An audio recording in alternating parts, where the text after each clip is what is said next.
Hey guys, it's Tacho here, back with some more Fire Emblem Heroes. So if we go into the Allies menu, the compile option has finally been added. So we're free to redeem our divine codes to get combat manuals now. Pretty awesome stuff. So what we're going to do today is we're just going to take a quick look at all of the paths that they have available, and I'm just going to give my opinions on which paths I think are the best and which ones may not be quite as good. So you're definitely going to want to make the most out of your divine codes. It's going to take a very long time to complete each path, and it looks like you're going to need 6,000 divine codes to complete a path from start to finish. And of course you want to be able to go from start to finish, since once you finalize a path, you will be able to start all over and do it again. So make sure that when you start a path that it's going to be worth it to finish, and you're going to be able to reap the most amount of rewards. So let's actually start by talking about the Blades and Sacred Stone path, because in my personal opinion, I think this one is overall the best. So the first unit you get here is Love Abound's Lilina. She is a pretty decent unit, and she's not too shabby as a horse tome unit. I gave her the Blade Tome, and she's pretty kick-ass, so good stuff there. And she does have Attack Tactic 3, which is very good fodder. These tactic skills have held up so well over time. I know they were one of the first buff skills to be released in the C slot, but even with that being said, they have held up. It's not too hard to activate the requirement where you just need 2 of the same movement type on a team. And being able to buff all units within 2 spaces is what really sets these apart from all the other ones. So very good stuff. Of course, Attack Tactic 3 is easily obtainable from a 4-star Legault, but Lilina herself is not easily obtainable, so you can go ahead and merge her. Or if you don't have Lilina and you just need the fodder really fast, you can go for the Attack Tactic. And next on this list, we have Amelia. So Amelia is also a very good unit to merge, and she has the coveted Armor March skill. Now, if you're building an armored unit, Armor March is pretty much a must-have because it makes that team run so much smoother. Having a bunch of armored units that only move 1 space a turn is really not ideal. So you're going to want to have Armor March on as many of your armored units as possible. And that's been very difficult to do up until this point, where Armor March has not been easily accessible. But that's all going to change thanks to these combat manuals. And of course, Amelia's refine and her weapon are very solid and very strong. So she's still a pretty good merge project even to this day. And the next unit on this path is going to be Pale Flower Nino. She has some pretty good skills for fodder. She is fully built. But the thing about her skills is that pretty much all of them have become Sacred Seals at this point. But that being said, Nino is still an amazing merge project, and she's a very powerful flying tome unit. So still a very good combat manual. And the final 2 on this path are mainly the reason why I think this is the strongest path to go for.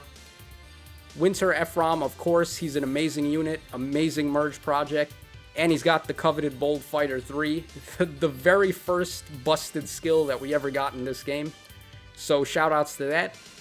And of course, Hector as well, he's got distant counters. Still, I would say the most used A-slot passive in the entire game. It's just so good to have on your bait units. And if you're specifically trying to build an armored unit, the progression you get by taking this path is pretty much unrivaled by any of the other paths. So in the A-slot passive, you get Hector at the end, which is going to give you distant counter. For the B-slot passive, you get Bold Fighter 3, which is still very good. And in the C-slot, you get Armor March from Amelia. So if you complete the Blades and Sacred Stones path, you will get all the ingredients needed to make a really top-tier armored unit. And for example, we do know that the Flame Emperor is coming out very soon. So being able to just deck out your Flame Emperor with Distant Counter, Bold Fighter, and Armor March as soon as she comes out is going to be really good. She does have the highest base stat total of any free unit. So if you're a free-to-play player and you're just trying to build free-to-play characters and make the most of your resources, I would say this is definitely a good idea to go for. Now, let's say you're not building an armored unit and you're just building a player phase unit. Then if you're going to do that, I think the Holy War path is the best. So it starts off with Leaf, He does have drive attack, which is free to play, but it's not that common. And Leaf, of course, is a 5-star locked unit, so he's still not too bad for merges. Then the next one on this path is going to be Deidre. In terms of fodder, Deidre isn't too spectacular. She does have quick repost 3, which is still pretty solid. And even to this day, it's still a 5-star locked skill. So if you were to use Deidre for the inherit, you would save yourself 20,000 feathers.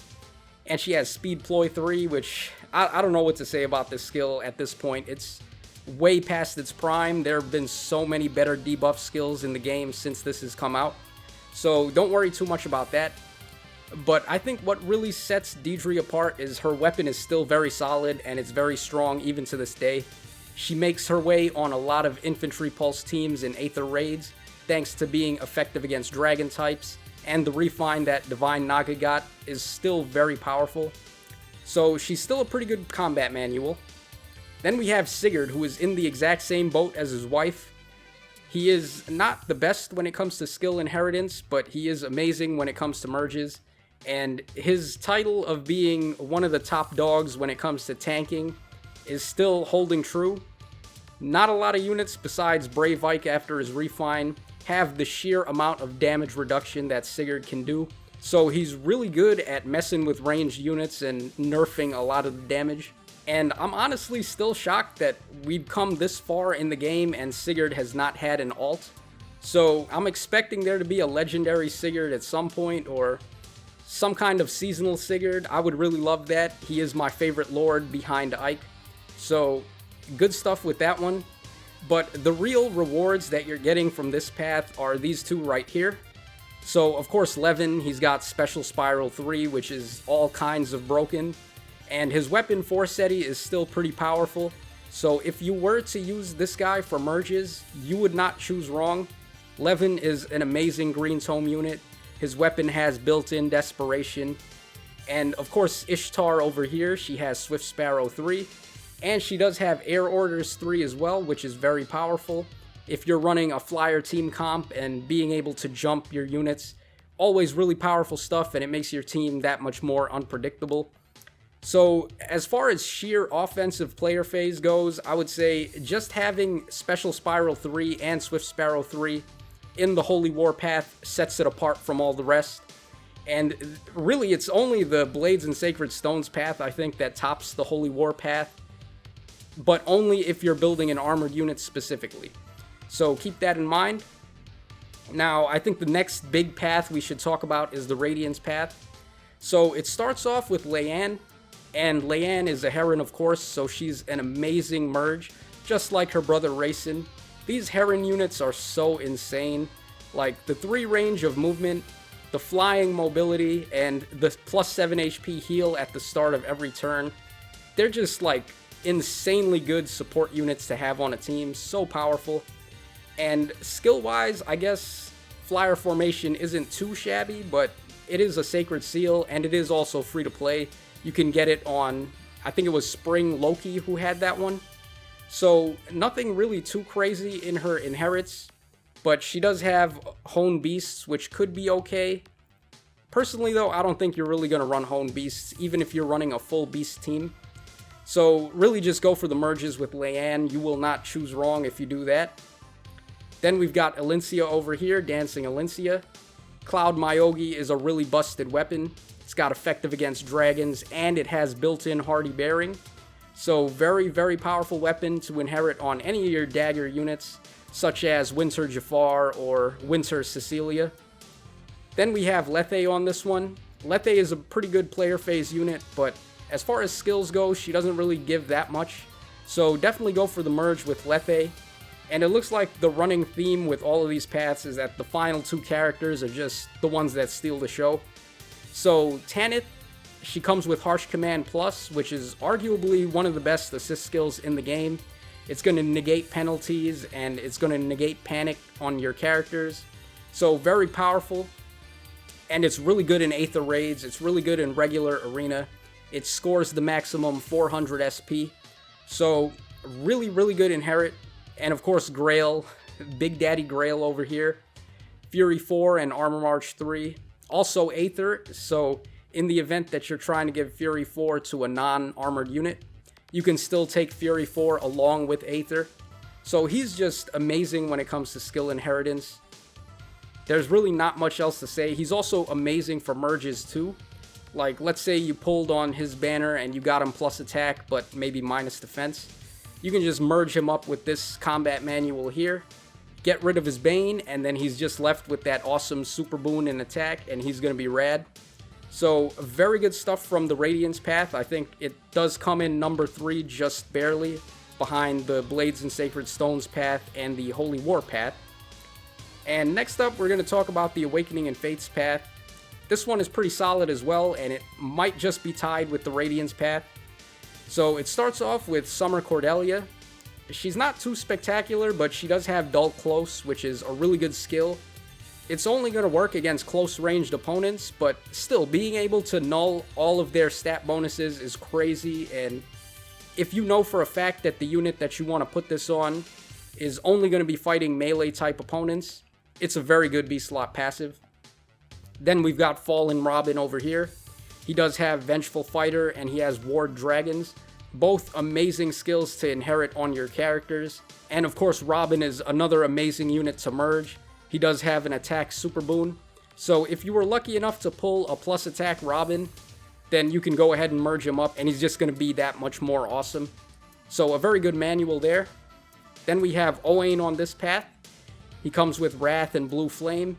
Now, the thing about Wrath is that it was free to play on Astrum that we all got for free. He was a Grand Hero Battle unit. But the thing about Astrum is that a lot of people just used him to plus 10, because he does score quite high for arena play and his weapon does provide buffs to your whole team.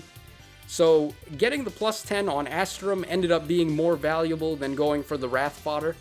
So in the case of Owain, it's probably better to go for the Wrath fodder than to go for the merges. I mean, of course, if you are a big Owain fan, I know a lot of people are, his sword hand is twitching as always, then it may be a good idea to go for the merges there. And in the case of Blue Flame, it is a 500 SP special attack, and it is 3-hit cooldown, so that could be valuable.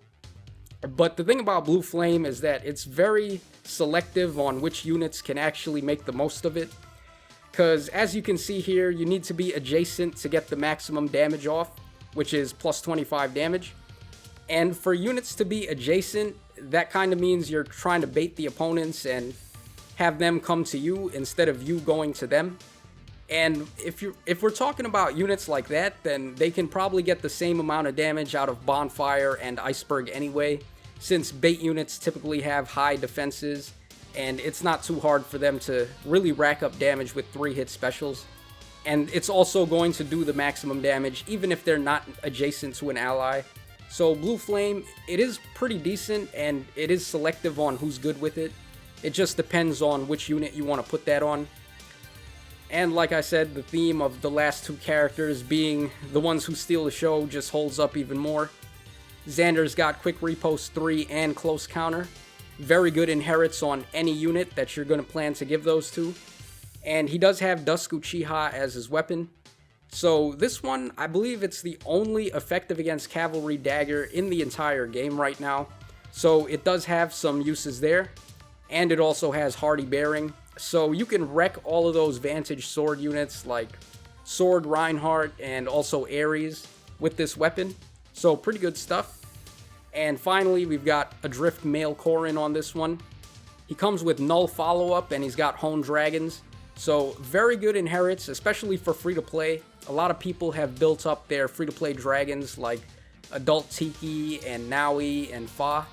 So they're going to appreciate getting Hone Dragons or even Ward Dragons if you take this path. So good stuff there. And Null Follow-Up, what is there to really say? It's one of the strongest B-slot passives for your player phase units. And in fact, Corrin himself is a pretty good merge. He does have the boosted 167 base stat total, and since he's infantry, you can give him plus 10 Dragon Flowers. So he's really good, and he's a great merge project. So even though the Awakening and Fates path is really good, I would still just barely give the edge to the Radiance path, thanks to having Grail and also Tanith here, who I think do give a little bit more beneficial stuff overall. But it is up to you. I mean, both of these paths are pretty much evenly matched, I would say. And then the final two paths, these are definitely the weakest ones. Now, really, in the Mystery and Shadows path, the only unit that stands out to me is Pala. So she has Pegasus Carrot, which is an amazing weapon. It's effective against armor, and if the unit that has it has weapon triangle advantage, they also gain null follow-up. So it's a super stacked weapon, and she also has Disarm Trap 3, which is insane in Aether Raids. You all know, if you're playing Aether Raids, how hard it can be sometimes to beat a defense team when they have really good trap placements. But Disarm Trap is just going to completely negate that, and you'll be able to break through a lot of strong defense cores with this. So it's actually a surprise to me that they decided to put her on here, just because Disarm Trap is so useful in Aether Raids. But, I mean, looking at these other units, they're really not too special. Cliff does, of course, have Fortress Defense and Res 3, which is a pretty solid skill, but, I mean, you look over here, and it starts off with Bride Kata, who is more or less the most useless combat manual on this entire list. I really hate to say it, but there's really not much you can do with her. She's not that great of a merge project, and also, all of her skills aren't really that special. So it does suck, but she is probably the worst combat manual on this entire list. And then they have Celica in the second slot here. She is still a pretty good merge project. Her refine with Ragnarok did turn out to be pretty good. So there is value with Celica. And Jenny has Wrathful Staff, which can be valuable. They did do us a solid where any staff unit can either refine their staff to get Wrathful Staff or Dazzling Staff. So all you have to do is give them the opposite B-slot passive, and you can easily make yourself a Razzle Dazzle staff unit. So pretty good stuff there, but I mean, Wrathful Staff and Dazzling Staff aren't too tough to come by anymore. So for all those reasons, I would have to say this path, even though Kata does suck, we still get Jenny, who can be useful. We've got Cliff, who's pretty useful. Pala, who is amazing and possibly even a top 5 option that you can get from this entire list. And then Celica, who's a decent merge. So all that being said, we come to the final path here, the Heroes path, and I gotta say this is probably the worst path overall. Now, it does have Levitain at the end, who has Mirror Impact, which is insanely busted and one of the best A-slot passives in the entire game. But then you look at the rest of these units, and there's really nothing too special here. Spring Alphonse, all of the skills you could get from him are pretty much free to play. Sturdy Blow 2 is on Athena. Defense Smoke 3 is on Pan. And it's also a Sacred Seal. Giant Spoon is the exact same thing as Libra's weapon. And then Noontime, that's easy to get as well. I believe it's Ogma who comes with that. So Alphonse doesn't really offer anything. Then we have Yilgar over here. Her only unique skill is Sorcery Blade in the A slot, but it's really not a meta skill. No one really runs this. You just see stuff like Swift Sparrow and Attack and Speed Solo and stuff like that. Bonus Doubler even. So really just go for the A-slot passives that are tried and true and you know they'll work. As opposed to Sorcery Blade, which might be useful in some cases, but really it's not that useful. And she does have Speed Tactic also, which just recently became free to play on the Tempest Trial Air. But it's still decent fodder. I mean, like I said when I talked about the Lilina, the tactic skills are still my favorite for the C-slot buffs, because they work from 2 spaces away. So that could be an option, but I don't know. You could go for merges on Yilgar, but she's not really that spectacular of a dagger unit. And then we've got Spring Bruno, who is really, like, not too good. He does have Dazzling Staff, which is the opposite of Jenny having Wrathful Staff. So either of these paths you take, you're going to be able to build a staff unit and give them Razzle Dazzle, which is pretty nice. And the other skill he has is Attack and Defense Push, which, I mean, we just got that free to play as well on, who was it? I think it was Heath who had that. So there's really not much for fodder that you can get from Bruno outside of Dazzling Staff. And that's only if you're building a staff unit. And then the last unit we can talk about is Fiorm, who Has attack and speed link and reposition, both not too shabby skills, but of course nothing in the same realm as Mirror Impact that Levitain has. So I gotta say this hero path is probably the weakest path out of all of them, whereas the strongest is either the Blades path if you're building an armored unit, or the Holy War path if you're building a player phase unit. So that's it for the video, guys. Hope you enjoyed my little breakdown on all of the different paths and maybe gave you some insight on which paths you may want to try to complete first. It's definitely going to take a while for us to complete these paths given how many divine codes it takes. But all that being said, you will be getting some pretty good stuff out of it, so it is worth it. So save those divine codes and make sure you use them as wisely as you can. They are going to be pretty hard to come by. So yeah, that's it for today, guys. Hope you enjoyed. This is Tacho signing out. So as always, cheers, and I'll catch you guys again in the next one.